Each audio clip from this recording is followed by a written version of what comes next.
You want to support Roland Martin Unfiltered? Be sure to join our Bring the Funk fan club. Every dollar that you give to us supports our daily digital show. There's only one daily digital show out here that keeps it black and keep it real as Roland Martin Unfiltered. By going to RolandMartinUnfiltered.com, you can make this possible. All right, folks.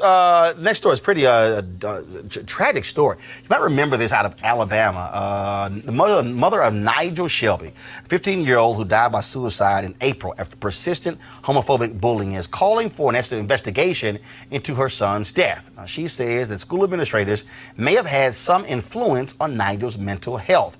He has spoken to them about it and was told that being gay was a choice. Nigel was a student at Huntsville High School in Huntsville, Alabama. We're here to discuss this particular story is David Johns, Executive Director of the National Black Justice Coalition, and also Attorney Ben Crump. They join us right now. And so, first and foremost, Ben, are you representing the family in this particular case? And if so, what legal plans, legal options do they have?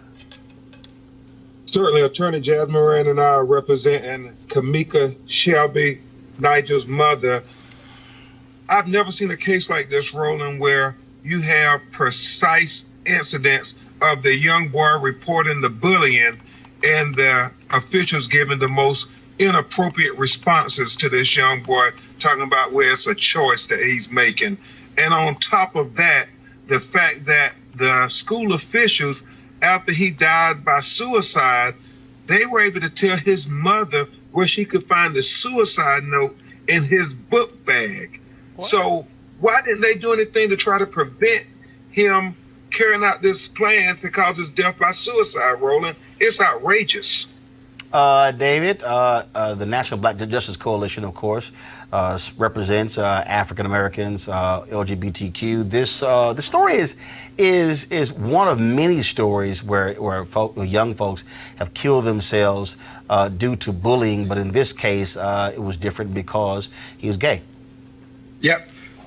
It was different because Nigel is both black and gay. So Ben and I are in Alabama on the road. I appreciate you making space for us, but I keep reminding people that every day we know that there are increases in the amount of hate crimes and bullying and microaggressions that LGBTQ people experience and report, and that black people experience and report. But too often these conversations are had in ways that suggest that we don't exist as both black and LGBTQ or same gender loving.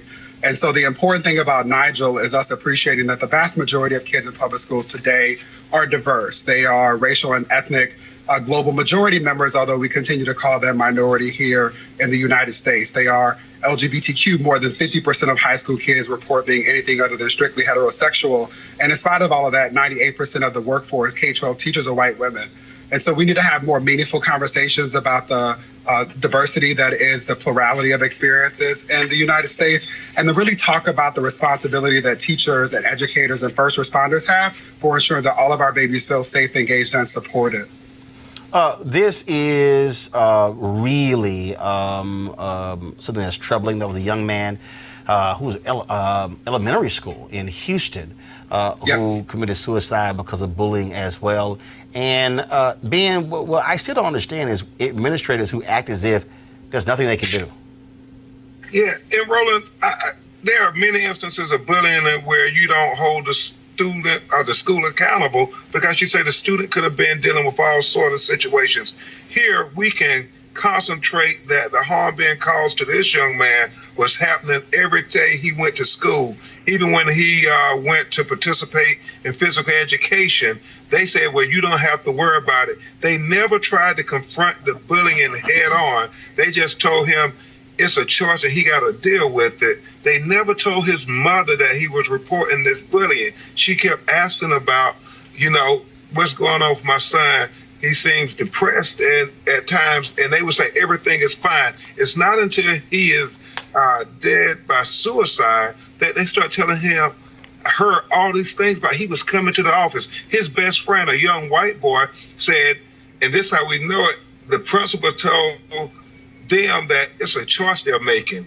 They went multiple times saying we're being bullied, we're being attacked, we're being called faggots and all kind of racial, homophobic terms.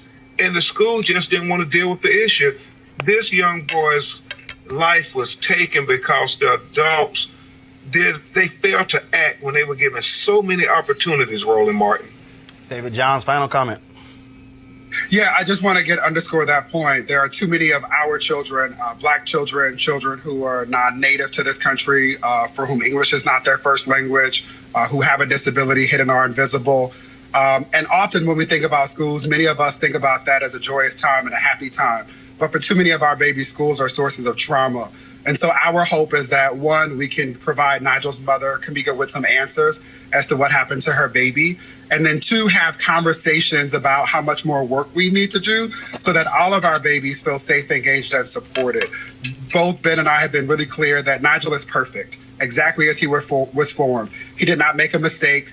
If anybody is at fault, is the adults around him who failed to act. And I know as an educator that we have the ability and opportunity to create classrooms and school environments where each one of our children feel validated and affirmed. And that did not happen for Nigel, which is so very tragic. But I will spend the rest of my life honoring his legacy by ensuring that this does not happen to another child who was born both Black and LGBTQIA or same gender loving, and who deserves to be loved and respected as such. All right, David Johns, Ben Crump, we appreciate it. Thank you so very much.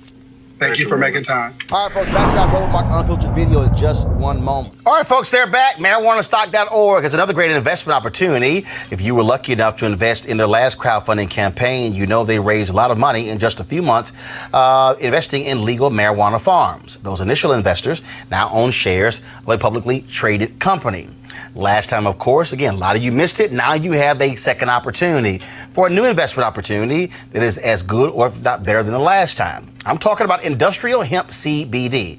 Now, for those who don't know, the hemp plant is a cousin to marijuana with a much higher concentration of CBD, which means hemp CBD gives you all of the medical benefits of marijuana without getting you high. Until recently, hemp farming was practically illegal in the U.S.